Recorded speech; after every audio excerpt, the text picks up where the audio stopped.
So I've been coming into this room since 1994. Isn't that amazing? Nearly every week, or 3 times a month, since 1994. And so that was a real treat. And so that was fun. Yeah, that's, what is that? 8x4, that's 21 years ago. 21 years ago.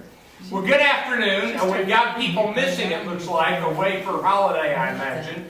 And welcome. And if any of you are new, my name is Randy Mayeux. We talk about whatever is in the news. And I think that we begin with what is, without a doubt, the most important news of all. It is time to acknowledge the fact that the Cowboys have a coaching deficiency. We may blame it on the players, we may blame it on the owner, but here's what I know. Brandon Weeden was not effective as a Cowboy, and yesterday he helped Houston win and will likely be in the playoffs. So this is the rejected backup quarterback for the Cowboys, and now he's going to lead Houston into the playoffs. Just amazing. So at some point, I mean, admittedly, we've had a bad year, and Des Bryant got hurt, and Tony Romo's hurt. But the reality is that we have good players, and we got a terrible record, and some of that has to be coaching. And that's my view, but I'm not a football expert. Here's what I do know. It is official. The Cowboys have no chance of the playoffs after their loss the other night. So there's item number 1. Who's got a question about the Cowboys? All right. You know, by the way, why it doesn't faze Jerry Jones that they're losing. He's still making a fortune. He is making a fortune. The Cowboys Stadium is such an event location, and there's an amazing experience out there. And so consequently, people go and buy tickets and watch the game, whether the team's any good or not. So that's the reality. So that's my Cowboys report. And another sports story, actually 2. The head of FIFA, that is the International Soccer Association, has now been banned for 8 years because of bribing and accepting bribes. And it is a real corruption center in international soccer. And so that decision was handed down today. And then, I don't want to tell you about this. I happen to like watching football. But there's a movie coming out this week about concussions in football. And there is zero doubt that really no human being should play football ever again. Not the way the United States plays it.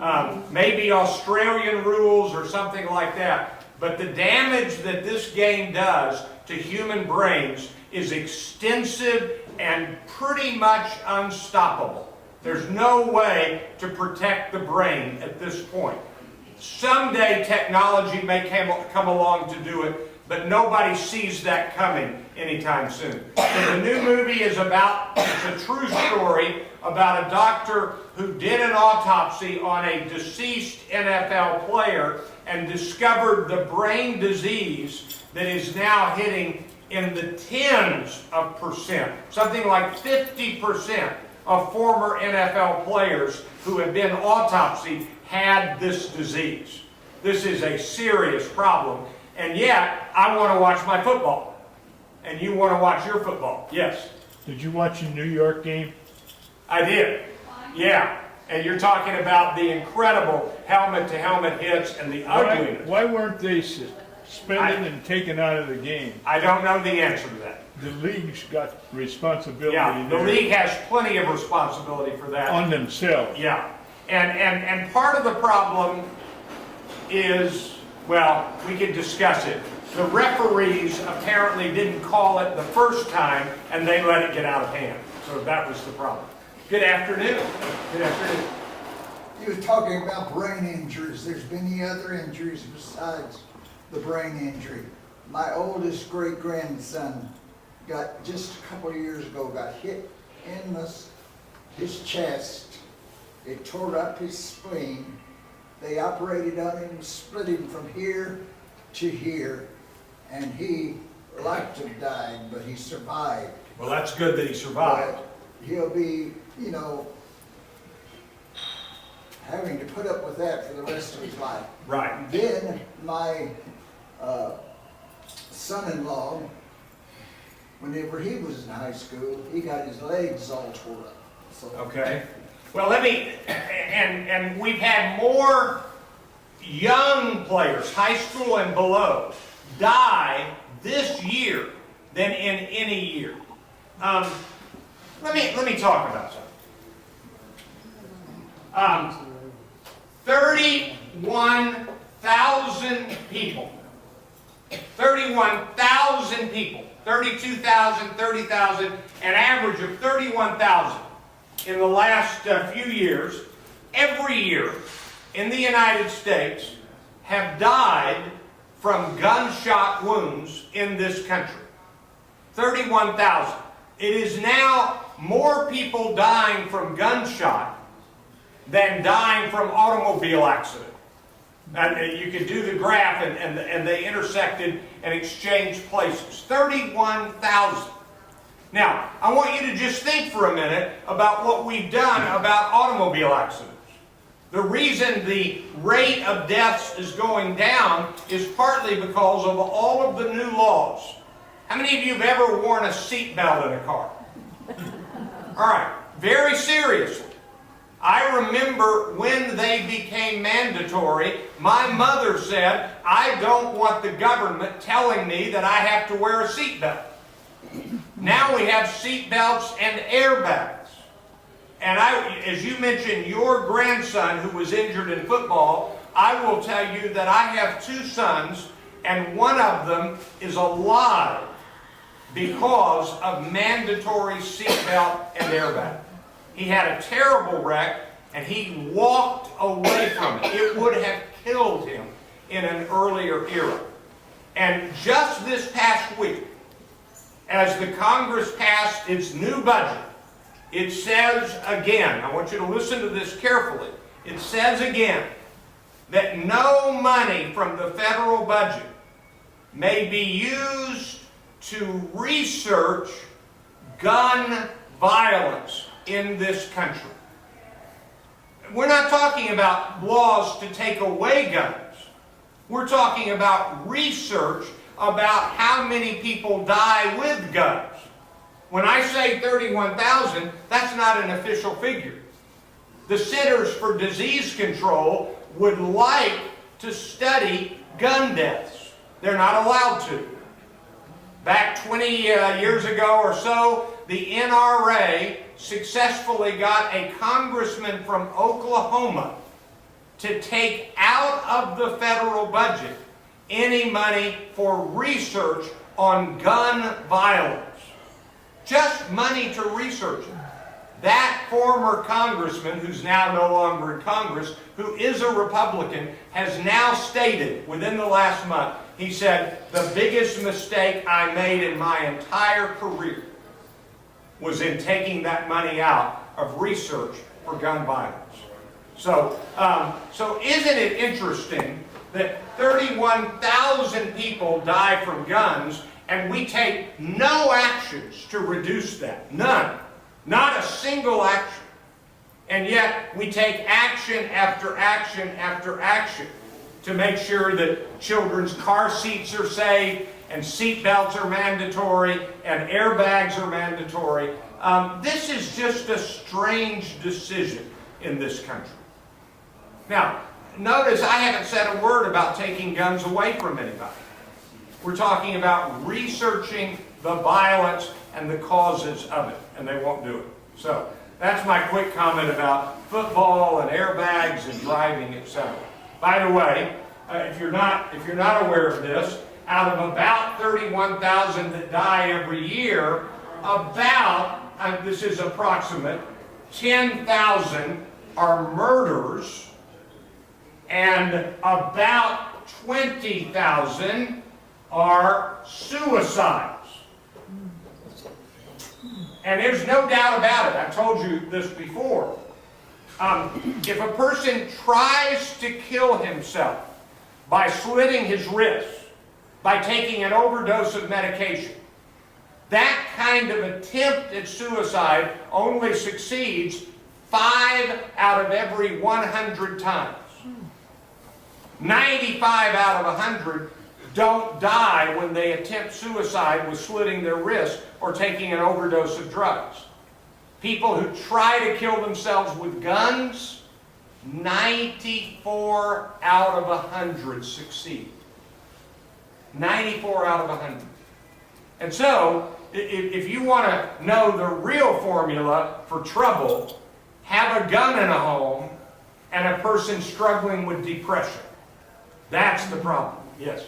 When I was pastoring in Clarksville, Texas years ago, I received a telephone call from a person one night, a relative of this person, and they wanted me to go to the hospital because their brother had shot himself in the head trying to commit suicide. Yeah. Then, about 6 months later, I was called to go to a nursing home, and it was the same fellow. Same fellow. All right. Now, I know what you all want to talk about. You want to talk about, will the presidential ticket next year be Donald Trump for president and Vladimir Putin for vice president? So we're going to talk about American politics for a while. Now, there are all sorts of little things to say.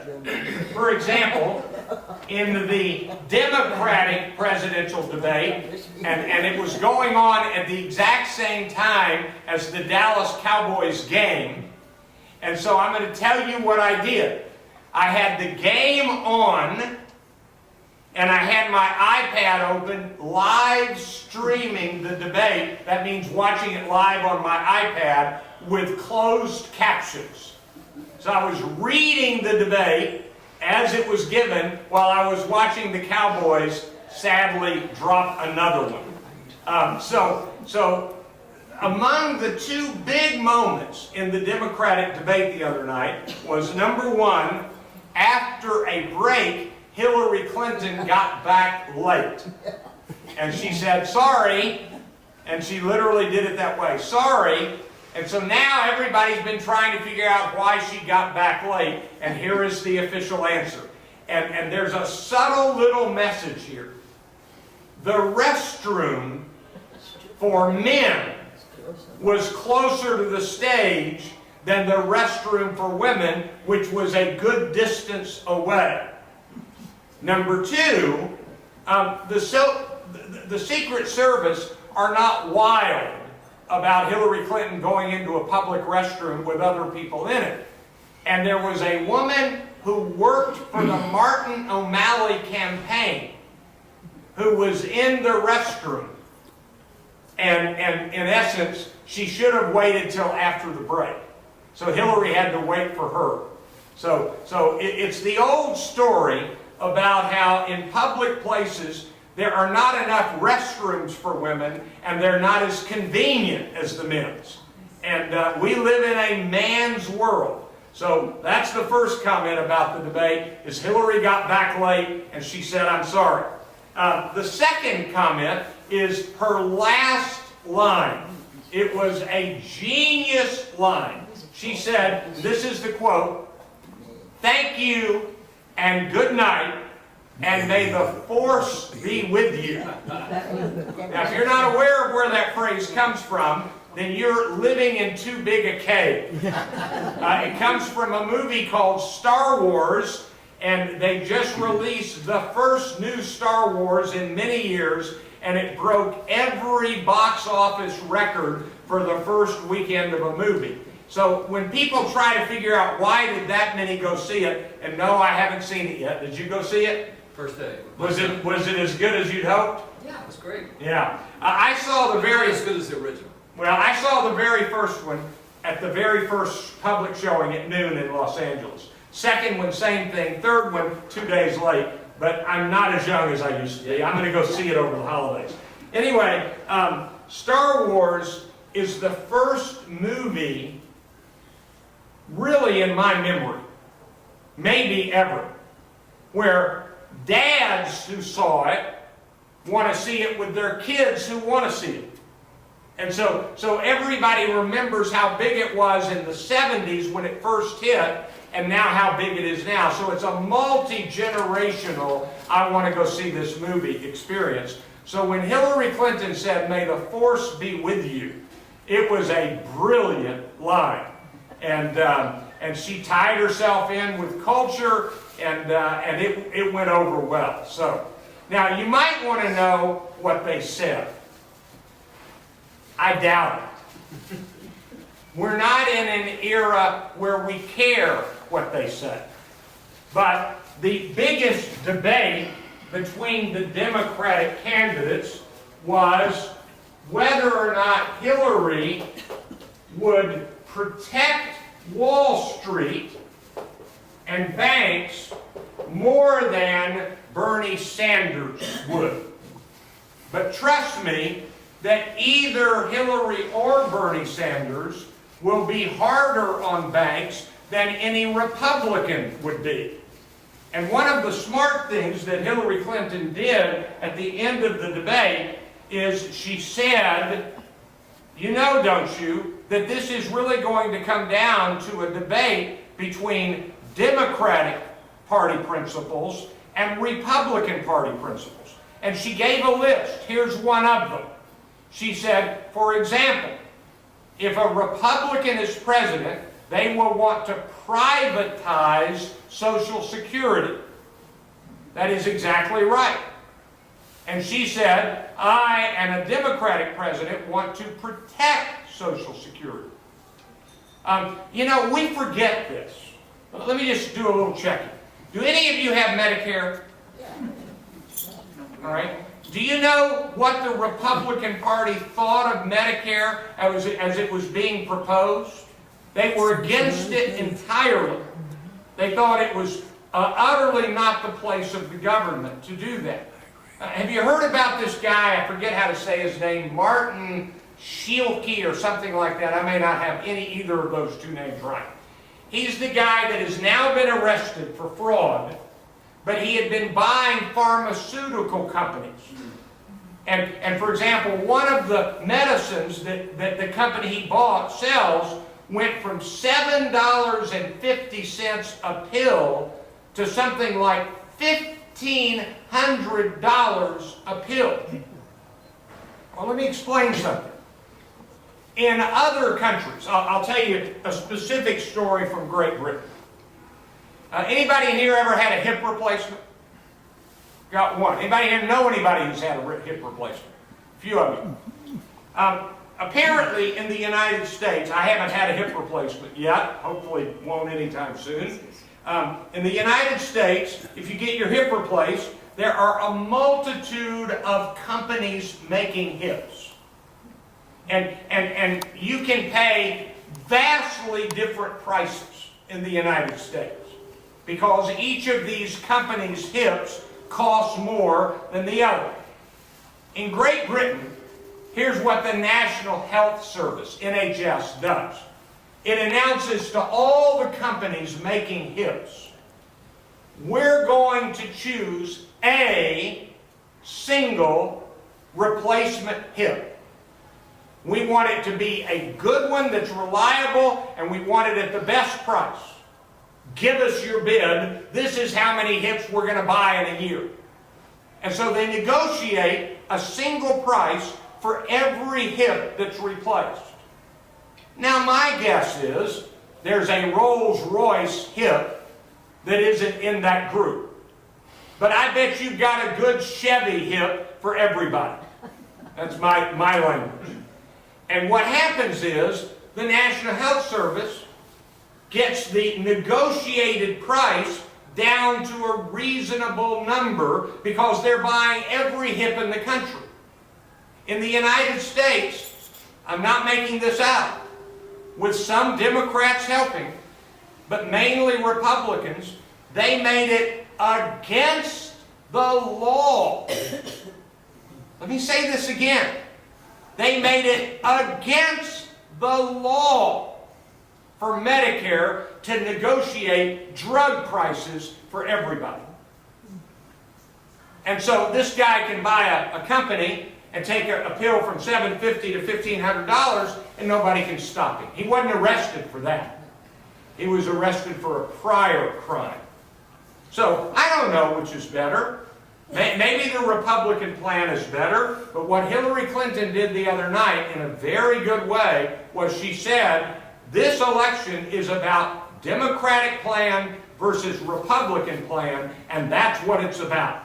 And she listed Social Security, Medicare, privatizing Social Security as some of the issues that will be decided in this election. Now, she did accuse Donald Trump of saying things that were being used, that video of him saying it, were being used in countries where ISIS has strongholds so they can recruit people with the words of Donald Trump. And Donald Trump has called Hillary Clinton a liar today. And he says those videos do not exist.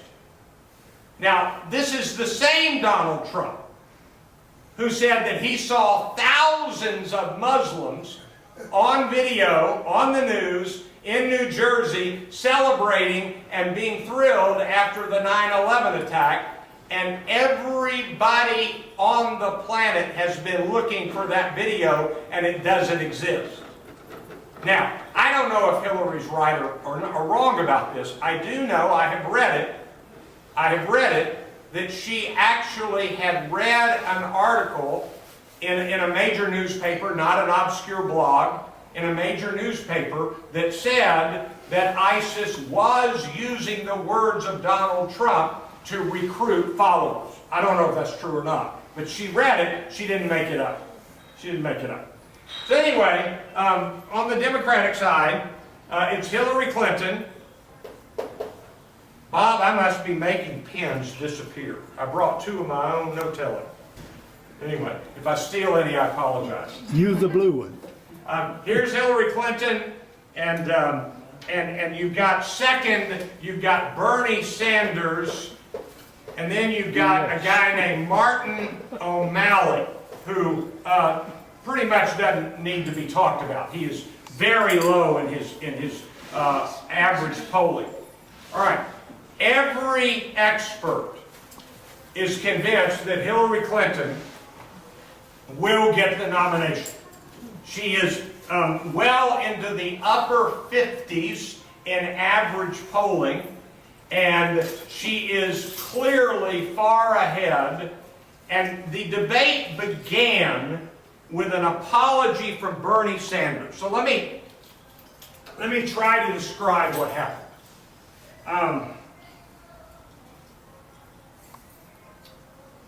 All right, I'm looking for an analogy. I can look on my bank account right here on my phone anytime. By the way, I'm not making this up. This Saturday, 2 days ago, somebody got hold of my debit card somewhere and charged $1,200 to my bank account. Somehow I got lucky enough to catch it quickly. I drove right to the bank, which is open on Saturday morning, and they're going to give me my money back, and it was definitely fraud. But do you know how long it takes to get your money back when it's gone from something like this? 3 to 10 days. So $1,200 is gone. I was okay. I had money in another place. But if this had been some earlier years of my life, that would have been disastrous.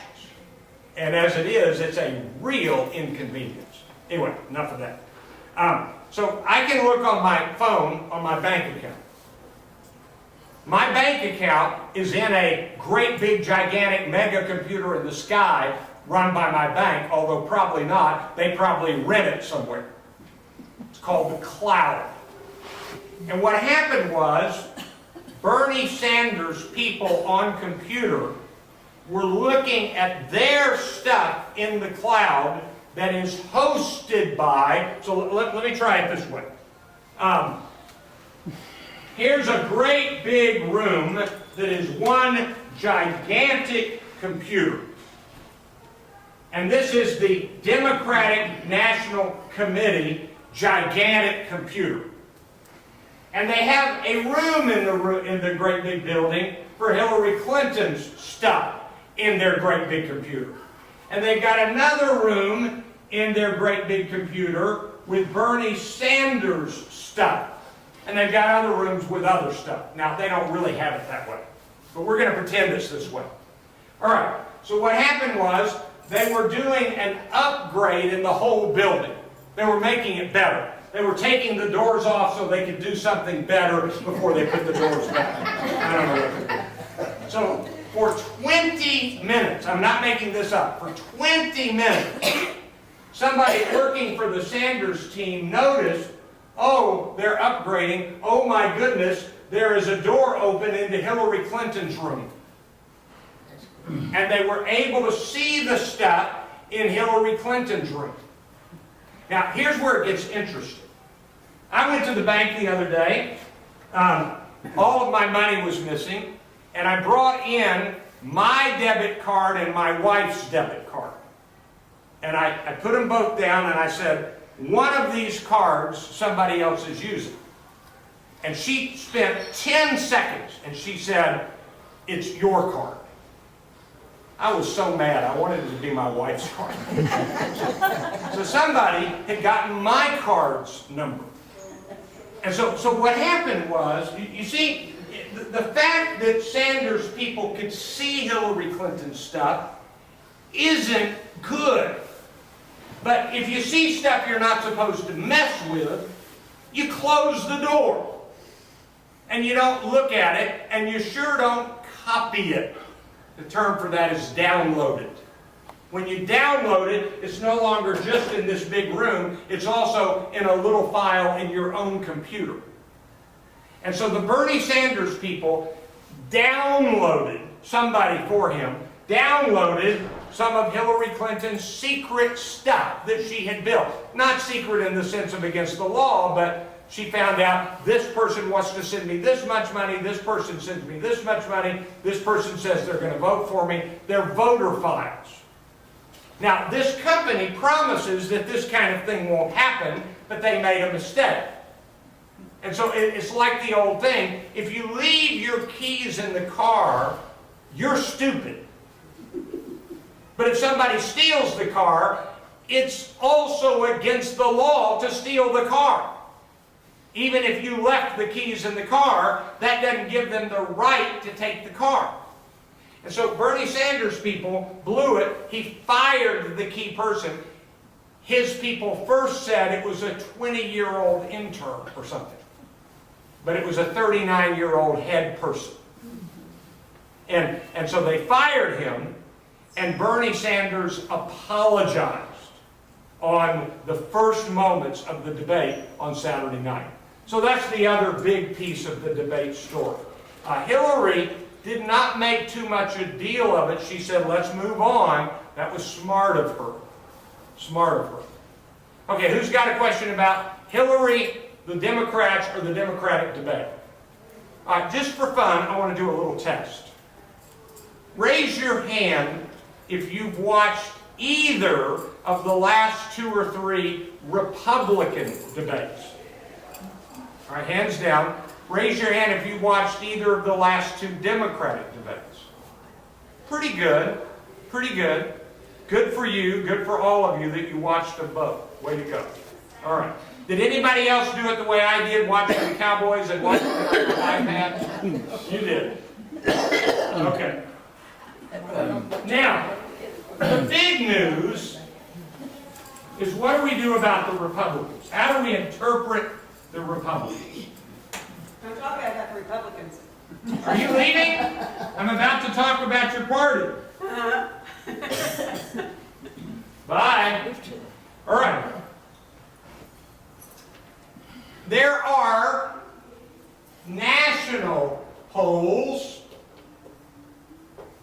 are state polls. By the way, if you've not heard, this morning, Lindsey Graham has dropped out of the race. So now we've no longer got Lindsey Graham or Bobby Jindal or Rick Perry, all of whom started as intending to be the Republican nominee. And so Perry was the first to drop out, then Bobby Jindal, and now Lindsey Graham. Nobody ever gave Lindsey Graham a chance, but there were people who gave Bobby Jindal a chance.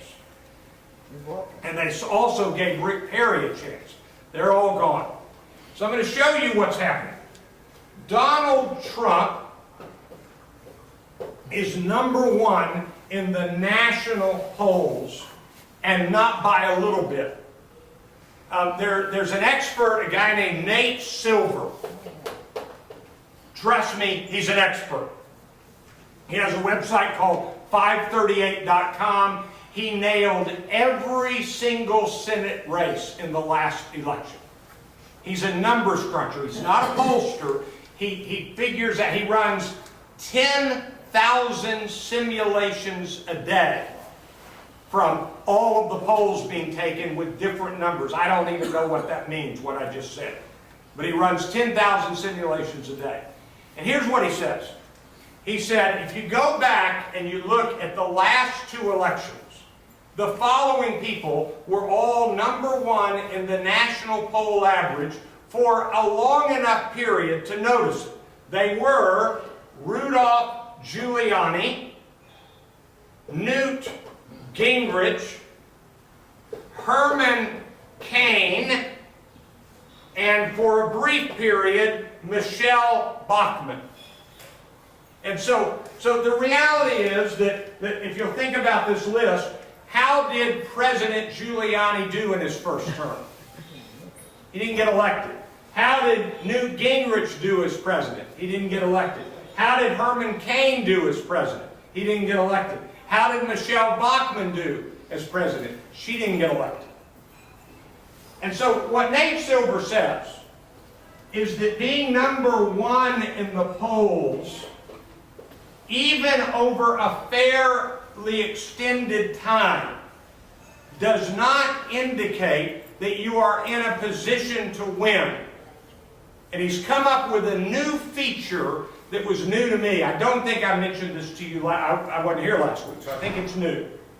He says, when the polling leader is averaging over 40% in the national average, when he's averaging, or she, averaging over 40% in the national average for an extended time, now you're talking about a large enough margin that it becomes likely and probable that that person will get the nomination. Anybody want to guess what Donald Trump's average is? 38.5%. He is a percentage and a half below this average, and maybe more importantly, in 4 of the last 6 national polls, Donald Trump is over 40%. He is getting real close to being over that 40% threshold, which Nate Silver says makes him the likely nominee. So that's item #1. He is a brilliant user of the media and the buzz. He's just phenomenal. Now, the other, I'm still on the national polls. Here is what has changed. There's now a clear #2, a clear #3, and a clear #4. #2 is Ted Cruz getting close to 18%. So he's still not even half of Donald Trump. But the important thing about Ted Cruz is he's going up, and he's going up pretty dramatically.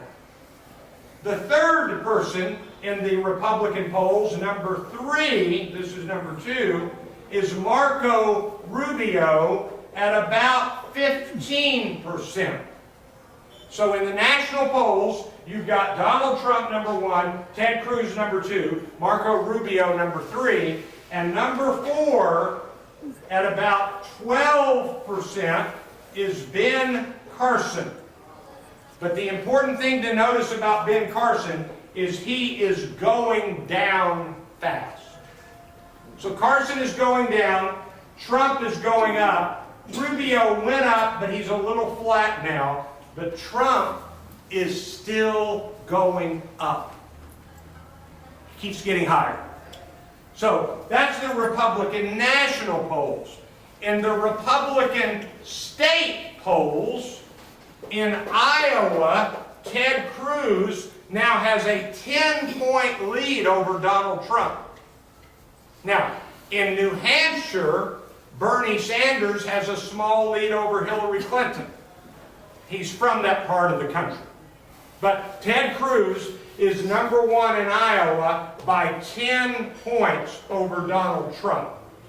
But in New Hampshire and in South Carolina, it's Trump number 1, and in New Hampshire, it's Rubio number 2, but way behind. I don't remember where people stand in South Carolina other than Trump. All right, that's the latest polls. Who's got a question about the polls and where they stand? Yes. Number one, I think you spend way too much time on this. Okay. You could be spending some time on President Obama's approval ratings Okay. and how they're dropping terribly, and how that might affect the Democratic turnout and the Democratic votes. If Okay. he's as unpopular, she probably doesn't want to go near him for an endorsement. Okay. So hold on. First of all, I don't dispute that I spend too much time on this. You know what? It's what the news spends time on. So one of my problems in doing current events is I'm at the mercy of what gets the attention. But now I want to ask you a question, because this is fun. Well, there's bombings and there's murders all over the That's right, world. but they don't get as much attention as the horse race. But now I'm going to ask you a question. Is President Obama's approval rating incredibly low? It's lower than it ought to be. I don't know about incredibly low. How many of you know anything about how President Obama's approval rating is compared to other presidents at this point? It's higher. Here's what's interesting. I checked this morning, and President Obama's approval rating is 44%. And on the approval rating, we got a lucky piece of information. There is a company that has asked this question since approximately George Washington was president. I'm teasing. It's the Gallup organization. And they have been asking for decades, every month of every year, do you currently approve of the job the president is doing? President Obama, right now, is 44%. That is bad. That means 56% 56% disapprove. This is very bad. However, let's do a little comparison. How does President Obama's approval rating compare to Congress? Congress is right at 14% approval rating. So Obama is wildly popular. No. But here's one more piece of the puzzle. In December of 2007, this is December 2015, the last December, that was the last December before the year of the election of a two-term president. The president in December 2007 was George W. Bush. Anybody? And by the way, that's a year, 9 months before the financial crisis. Anybody want to guess what Bush's approval rating was in December 2007? About the same. 32%. 32%. And so you've got a 44% trumping a 32%. Now, are you right that Obama is unpopular enough that there are people who are worried about him dragging Democrats down? Yes. But I will tell you that when you actually compare numbers, Obama is much better liked than George W. Bush was at this point in that election cycle. There was a different world at those two different times. We're at war right now. That's right. He's a Well- wartime president, and we're not getting the Roosevelt kind of approval rates that we had during World War II. But we haven't had those kind of approval ratings since pretty much Clinton. What was Bush's ratings right after 2001, 9/11? Right after, it was sky high. And if you look at George W. Bush's approval rating in like October of 2001, the month after, it was right at 90%.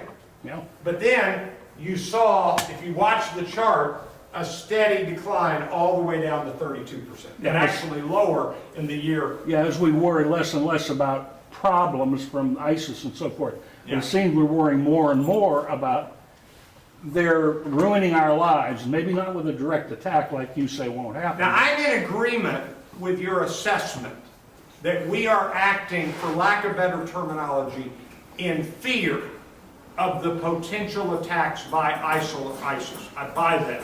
But I wanted to correct the premise that Obama has a terrible approval rating compared to the most recent other president. He does not. So I just wanted to clarify that. Now, the dilemma with ISIS is, and I'm very serious about this, nobody knows what to do. Nobody. Bush and his approach was, let's go to Iraq and let's defeat Al-Qaeda in Iraq, which was the precursor to ISIS. That didn't work. Obama is taking steps that apparently are not fully working either. You know, every now and then you sort of have to say, we haven't figured this out yet. And if you go back and look at the only thing I can think of over the long haul, does anybody remember how afraid we were during the Cuban Missile Crisis? Yeah. Anybody remember, I was a little boy in school and I had to hide under my desk in a drill in case there was a nuclear attack. I learned many years later that if a nuclear bomb hit Jacksonville, Florida, where I was hiding under my desk wouldn't have been much help. What I'm trying to say is that it took a lot of years, and it took a lot of years to figure out what all to do that led to the final, for lack of better terminology, collapse of the threat of nuclear war from the Soviet Union. And by the way, though Americans want to give the credit to Ronald Reagan, Mr. Gorbachev tear down this wall, the historians are pretty clear that it was the inner workings of the Soviet Union, not the pressure from the United States, that did it, although it certainly helped that we had the weapons and an economy better than theirs. That's accurate. That's accurate. So anyway, there's that. Now, here's what you want to know. Randy, who will be the Republican nominee? Okay. I've been saying it will be Trump or Cruz or Rubio. Here's what I think is going to happen. If it looks like Trump and or Cruz actually is about to get the nomination, by the way, together they are well over 50% of Republican voters in the polls. If it looks like they're both, one of those is going to get it for sure, the big money will come out for Rubio, not for Bush, for Rubio. Because they don't think Bush can win it. By the way, if you ever complain about what Democrats say about Donald Trump, anybody know what Jeb Bush is saying about Donald Trump? He's crazy. He's crazy. That's a fellow Republican describing Donald Trump. By the way, let me step over here and tell you something Trump did that was brilliant. 6 days. So he'd been planning this. 6 days after Mitt Romney lost the last election, he trademarked the phrase, "Make America Great again. 6 days after the last election, he trademarked the phrase that is the dominant phrase in his political campaign. All right, I've got to end with this. We're already out of time. I'm going to give you one last thing. This is breathtaking. And nobody quite knows what to make of this at the moment. In June of 2014, that is, what is it, 14, 15 months ago? 18 months ago. A barrel of oil was $111 and some cents. $111. Today, December 21, 2015, a barrel of oil is now under $37 and going down dramatically. You talk about ripple effects. Jobs are being lost in Texas. Oil field jobs are being lost. Office jobs are being lost. It's amazing.